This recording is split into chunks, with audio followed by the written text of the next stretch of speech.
You know, it all started with those damn sirens ripping through the quiet night at my little riverfront cottage in Willow Creek. Red and blue lights bouncing off the water like some bad dream. And there she was, Susan Blackwell, arms crossed like a fortress, her face twisted in that smug victory grin she'd perfected over years of ruling the HOA, like her personal kingdom. I just lit my fire pit for the first time in days, roasting a couple of sausages under the stars, thinking this was finally my slice of peace after decades grinding away in a factory job, but nope. Susan had dialed 911, claiming I was about to burn the whole neighborhood down. And as the firefighters piled out, circling my setup with flashlights poking everywhere, I felt my stomach drop, wondering if this escape I'd scraped together was about to go up in smoke. Literally. See, I'd bought the cottage to unwind, you know. Name's John Harris, retired at 62, after too many long shifts bending metal, dreaming of nothing but fishing off the dock, watching the river bend lazy under the pines, maybe sharing stories with grandkids on weekends. The place wasn't much, a weathered deck, a leaky roof I'd patched myself, but it had soul, that gentle lap of water at night making me feel alive again. At first, the HOA seemed harmless, just newsletters about potlucks and lawn tips, but Susan? Oh man, she was the self-appointed queen bee, living in the biggest house upstream, treating the river like her private moat. She'd spot any little thing out of line, your mailbox a shade off beige, your boat tied too loose, and bam, you'd get a nasty gram. Folks whispered how she'd hounded one family out over a barking dog, another over unapproved flower beds, all because she craved that control, like without it, her world might crumble. Me? I kept low-key, paid my dues, waved hello.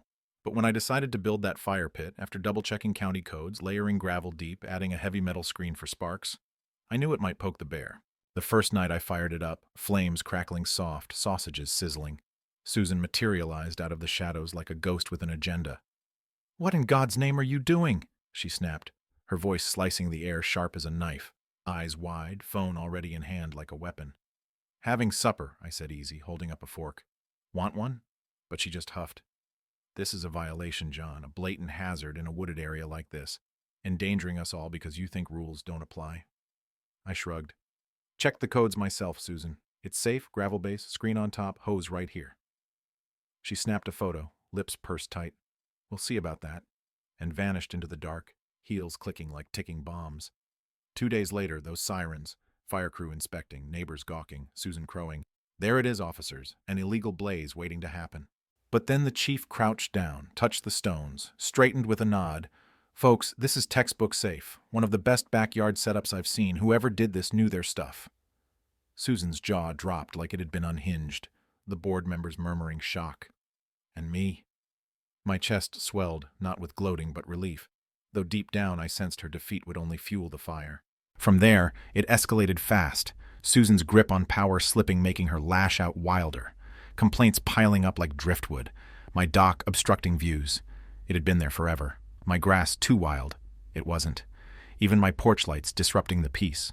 I'd call the HOA office, talk to sweet old Maggie the secretary, who'd sigh, "John, it's Susan again. She's persistent, you know." Persistent? More like obsessed, driven by this deep-seated need to dominate. Maybe from her own lonely life in that big empty house. No family around. Just rules to cling to. I'd endured worse in the factory. Heat, pressure, noise. But this gnawed personal. Wearing me down until one evening, Tom from next door wandered over with a six-pack and a folding chair.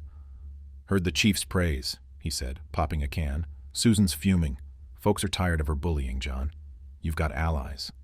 His wife Lisa joined later, sharing stories of Susan finding them for wrong shade shutters. And suddenly, it wasn't just my fight. It was ours, a quiet rebellion brewing. Then came the fire, real one at Susan's place. Flames licking her deck from a tipped-over gel lantern she'd left burning in the wind. Gusts carrying embers toward the trees like angry fireflies. Sirens wailed again, but I didn't wait. Grabbed my hose, ran through the smoke, spotting Susan frozen on her steps, face pale as ash. "Susan, move! Now!" I yelled, yanking her arm just as a plank cracked like thunder, sparks exploding. She stumbled, coughing. This is your fault somehow." But I pulled her clear, Tom and Lisa spraying water arcs, neighbors forming a bucket line, folks she'd alienated now saving her skin. Chief Daniels arrived, barking orders, then eyed me. Harris, good man. Keep that perimeter wet. An hour later, her house scarred but standing, no one hurt. The chief shook his head at Susan. Lucky your neighbors stepped up, ma'am. Could have been worse.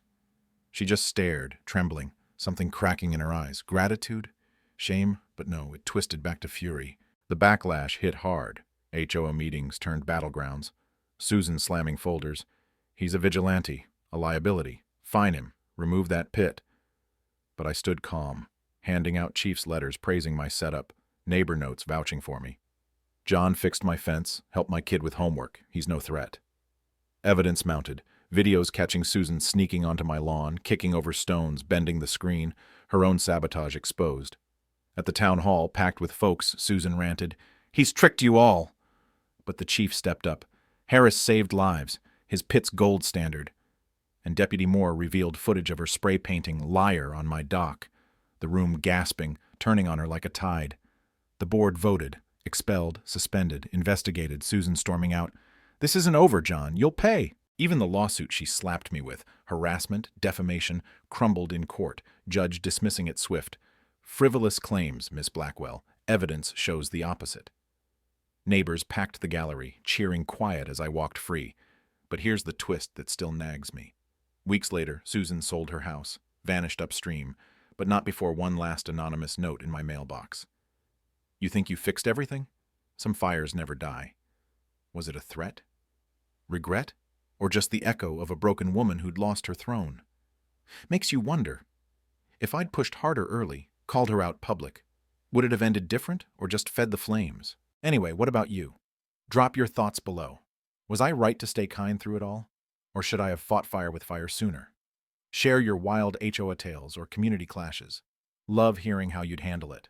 Hit like if this hit home. Subscribe for more real-life showdowns. Thanks for listening.